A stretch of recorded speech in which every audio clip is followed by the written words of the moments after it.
sisiraan ko si Piniel at saka si Kuya Ken, sasabihin ko lang yung totoo. Ayaw ko naman kasi na baka isipin nyo, di ako nagsalita tungkol dito. Baka isipin nila, pinaalis namin. At least pumula sa akin yung, kwento, yung Yun ang maganda. istorya.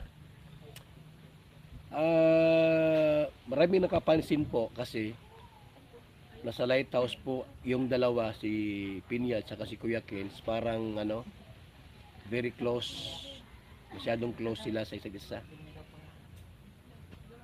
Di ko naman po sinabi na na magjowa sila kasi heart to heart talk, nag-usap kami, hindi sila umamin, wala silang sinabi na magkasintahan sila. Pero alam nyo po na marami nakapansin sa lighthouse na yung kilos nila ay kakaiba.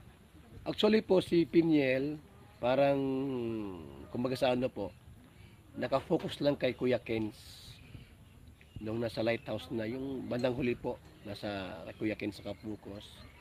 Pag may mga lakad kami, hindi sumasama si Piniel pag wala si Kuya Kens. Minsan niyayaya naman ni Kuya Kens na isama si Piniel. Ganon. Hindi ko man binigyan ng pansin yon kasi ang turing ko diyan na nakakabatang kapatid ni Kens si Piniel. Parang nakakabatang kapatid. Pero na-develop pala, parang na-develop ata ang ko lang dahil yung nagkaroon ng problema si Kens sa yung kamay na pilayan. Si Piniel ang naglalaban ng damit niya tsaka nagki-care lahat. Pag may sakit si Piniel, si Kuya Kens ang nagpapakain lahat. Baka doon na-develop yung parang mutual understanding. Kamusta mga kalingap, mga kaloris?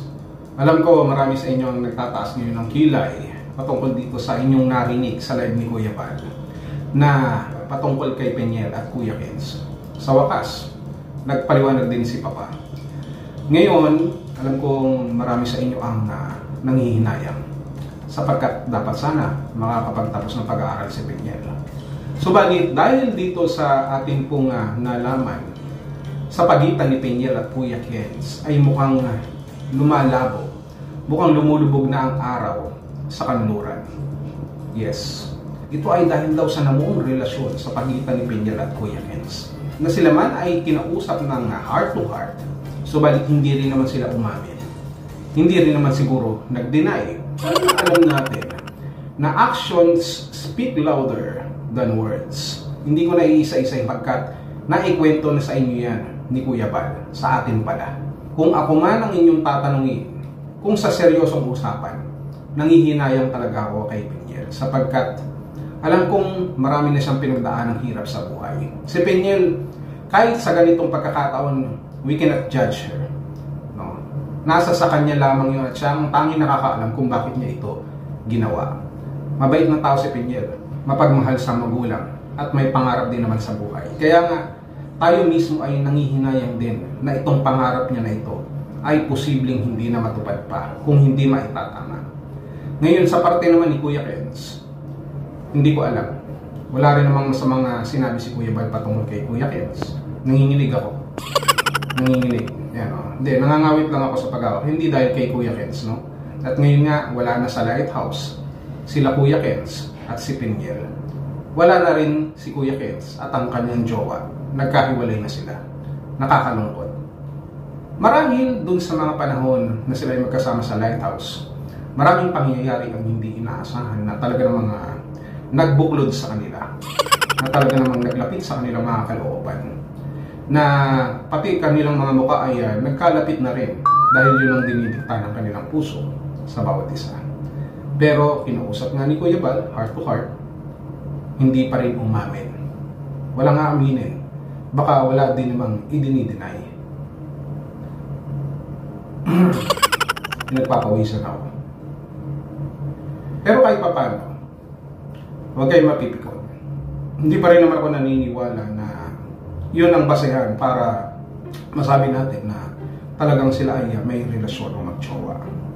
Yes, close lang talaga sila. At kapag close kayo, kailangan lagi kayong magkadikit. Ganun naman talaga, kaya nga close eh. Nakakita na ba kayo ng close tapos open o magkalayo? Kaya nga close. Ganun yun.